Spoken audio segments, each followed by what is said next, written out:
নবী মুস্তাফার দুনিয়াতে আসার দিন, সেই দিনকে কেন্দ্র করে জশ্ন মানানো, সেই দিনকে কেন্দ্র করে নবী মুস্তাফার আগমন দিবসকে খুশি মানানো, এটা কোরআনের সংবিধান। জোরে বলুন সুবহানাল্লাহ। যদি বলেন মাওলানা কোথায় আছে কোরআনের সংবিধান? আরে মুসলমান, তুমি তো কোরআন পড়তে জানো না, তুমি তো কোরআন সঠিকভাবে তেলাওয়াত করতে জানো না, তুমি তো কোরআনের ব্যাখ্যা বোঝো না, তুমি কোরআন ও হাদিসের তাফসীর কি বুঝবে? তোমার ভিতরে কোরআন পড়া দৈনন্দিন সকাল সন্ধ্যায় এটা যথেষ্ট। তোমার জন্য কোরআন পড়ে কোরআনের তাফসীর তোমার জন্য বোঝা সক্ষম নয়, তুমি বুঝতে পারবে না কোরআনের আজমাত, তুমি বুঝতে পারবে না। তুমি যদি কোরআনের আজমাতকে বুঝতে চাও, তুমি যদি কোরআনের শখসিয়তকে বুঝতে চাও, তুমি যদি কোরআনের শানকে বুঝতে চাও, তাহলে আবু বকর সিদ্দিককে জানতে হবে। তুমি যদি কোরআনকে বুঝতে চাও, উমরে ফারুককে বুঝতে হবে। তুমি যদি কোরআনকে বুঝতে চাও, আলী ওসমানে গনিকে বুঝতে হবে। তুমি যদি কোরআনকে বুঝতে চাও, আলী মুর্তজাকে বুঝতে হবে, তবে তুমি কোরআনকে বুঝতে পারবে। জোরে বলুন সুবহানাল্লাহ। আজিজানে মুহতারাম, তো নবী পাক সাল্লাল্লাহু তাআলা আলাইহি ওয়াসাল্লাম দুনিয়াতে আসছেন যেই দিন, সেই দিন জশ্ন মানানো, সেই দিন আনন্দ প্রকাশ করা, খুশি প্রকাশ করা, এটা কোরআনের সংবিধান।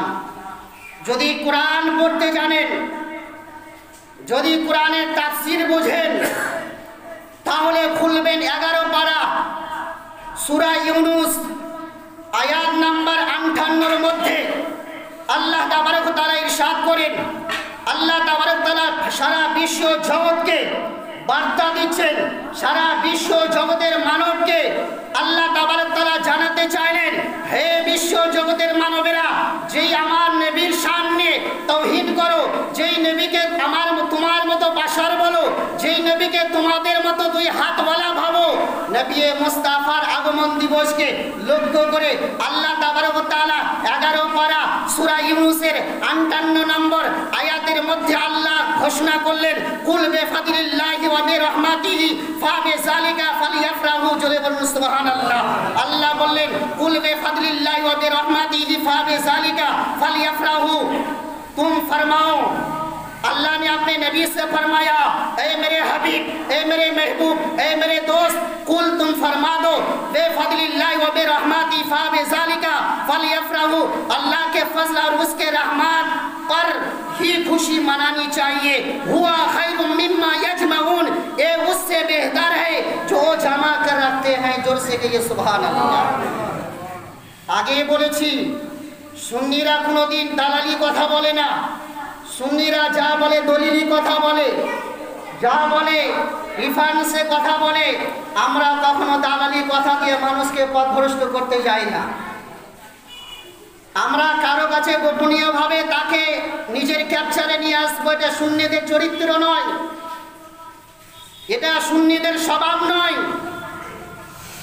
যে একজন ব্যক্তির কাছে গোপনীয়ভাবে যে তাকে বিভিন্ন ধরনের জিনিস দেখিয়ে তাকে নিজের মতে নিয়ে আসবো। তোমার যদি বুকে বল থাকে, তুমি যদি অতই হাদিস কোরআনের বিশারদ, তুমি যদি হাদিস কোরআন অতখানি তোমার দক্ষতা, তোমার বুকে যদি অতখানি বল থাকে, তো তুমি মৌলবীকে এসে জানো না, মৌলবীকে এসে প্রশ্ন করো। ইমাম রেখেছেন, ইমামকে প্রশ্ন করো। কেন করছো না? কেন গোপনীয়ভাবে একে ওকে পথভ্রষ্ট করাচ্ছ?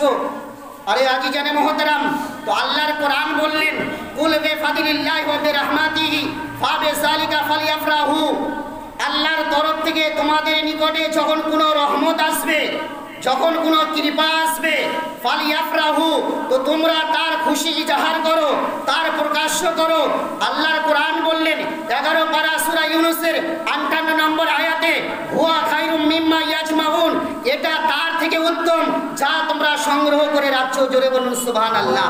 টাকা সংগ্রহ করে রাখছো, পয়সা জমা করে রাখছো, সোনা চাঁদি জমা করে রাখছো, টাকা পয়সা যা কিছু আসবাবপত্র যা তুমি সঞ্চয় করে জমা করে রাখছো, তার থেকে আল্লাহর কোরআন বললেন, হুয়া খায়রুম মিম্মা ইয়াজমাউন, যা তোমরা সঞ্চয় করে রাখছো, যা তোমরা জমা করে রাখছো, এর থেকে থেকে উত্তম হলো যেই দিন নবী মুস্তাফা দুনিয়াতে আসছেন, যেই দিন নবী মুস্তাফা আগমন ঘটছে, সেই দিনকে লক্ষ্য করে সেই দিনের খুশি মানানো তোমার সমস্ত টাকা পয়সা বিবি বাচ্চা সমস্ত জিনিস থেকে উত্তম হবে নবী মুস্তাফার আগমন দিবসকে লক্ষ্য করে সেই দিন খুশি প্রকাশ করার জন্য বলুন সুবহানাল্লাহ।